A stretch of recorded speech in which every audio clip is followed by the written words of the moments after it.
हमीर जाडेजा गुजरात का एक साहसी योद्धा अपनी ससुराल अमरकोट सिंध आया हुआ था। उसका विवाह अमरकोट के राणा विसलदे सोढ़ा की पुत्री से हुआ था।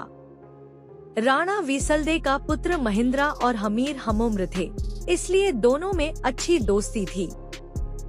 दोनों मिलकर खेलते, खाते पीते और शिकार करने जाते थे।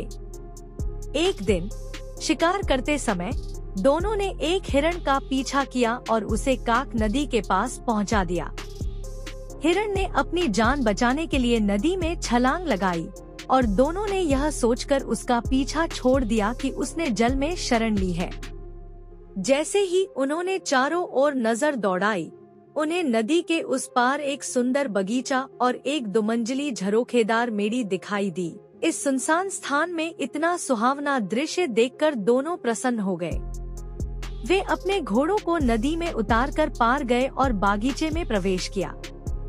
इस वीरानी जगह पर इतने सुंदर बाग को देखकर दोनों आश्चर्यचकित थे।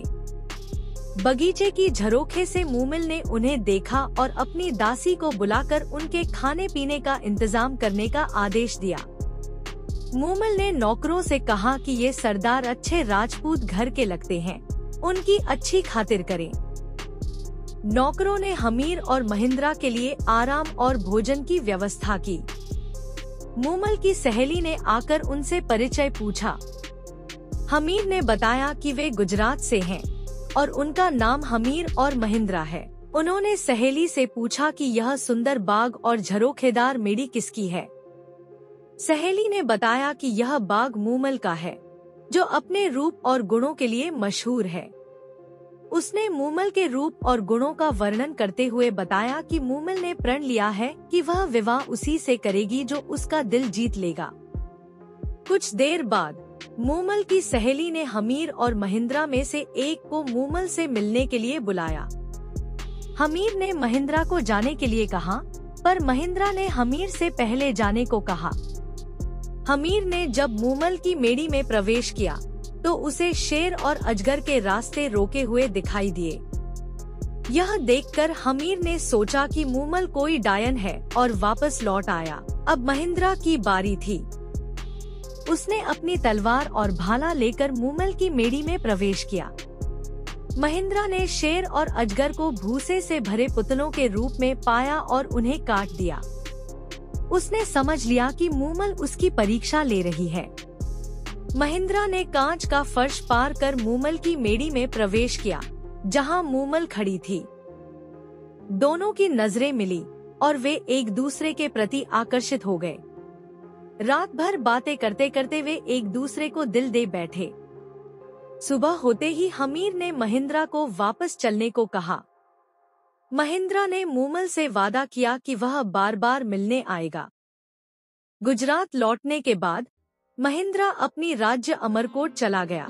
वहाँ मूमिल की यादें उसे सताने लगी और वह वापस मूमिल से मिलने का तरीका ढूंढने लगा।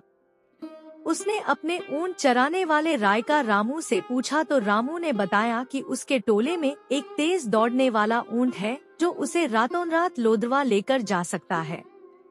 महिंद्रा ने रात में चीतल ऊंट पर सवार होकर मूमिल से मिलना शुरू कर दिया। वह चीतल पर सवार होकर मूमिल से मिलने जाता और सुबह होने से पहले वापस अमरकोट आ जाता। यह सिलसिला कई महीनों तक चला। महिंद्रा की पत्नियों ने यह महसूस किया कि वह केवल अपनी सबसे छोटी पत्नी के पास ही सोता है और बाकी पत्नियों से नहीं मिलता। उन्होंने अपनी सास से शिकायत की। महिंद्रा की मां ने अपनी छोटी बहू से पूछा कि महिंद्रा कब और कैसे आता है। छोटी बहू ने बताया कि महिंद्रा के बाल गीले होते हैं जब वह आता है।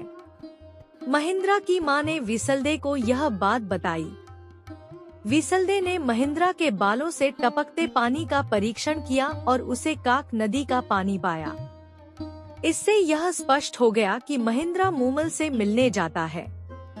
महिंद्रा की पत्नियों ने चीतल ऊंट के पैर तुड़वा दिए ताकि वह मूमिल से न मिल सके। जब महिंद्रा ने देखा कि चीतल ऊंट उपलब्ध नहीं है, तो उसने रामू से दूसरा ऊंट मांगा। रामू ने एक टोड़ी ऊंटनी दी जो तेज दौड़ती थी। पर उसे चाबुक ऊंचा नहीं करना था। महिंद्रा टोरडी पर सवार होकर लोधरवा के लिए निकला, पर चाबुक ऊंचा करते ही टोरडी सरपट भागने लगी और महिंद्रा को रास्ता भटक गया। वह बाड़मेर पहुंच गया। रास्ता पूछकर जब महिंद्रा लोधरवा पहुंचा, तब तक रात का तीसरा प्रहर बीत चुका था। मूमल सो चुकी थी और मूमल की बहन सुमल पुरुष के कपड़ों में उसके पास सो रही थी। महिंद्रा ने मूमल को किसी पुरुष के साथ सोते हुए देखा और दुखी होकर वापस लौट आया। उसने सोचा कि मूमल उसे धोखा दे रही है। मूमल ने महिंद्रा को कई संदेश भेजे, पर महिंद्रा की पत्नियों ने वे संदेश महिंद्रा तक नहीं पहुंचने दिए। मूमल ने एक ढोली को महिंद्रा के पास भेजा, जिसने महिंद्रा को बताया कि मूमल उदास है और उसे बुला रही है। महिंद्रा ने ढोली के माध्यम से मूमल को कहला भेजा कि वह अब उससे कोई संबंध नहीं रखना चाहता। यह सुनकर मूमल को बहुत दुख हुआ और उसने अमरकोट जाने का निश्चय किया।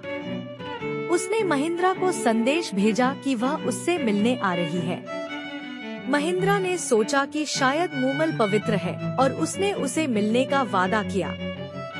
सुबह महिंद्रा ने अपने नौकर को मूमल के पास भेजा और उसे झूठा संदेश दिया कि महिंद्रा की मृत्यु हो गई है। मूमल ने यह सुनते ही अपने प्राण त्याग दिए।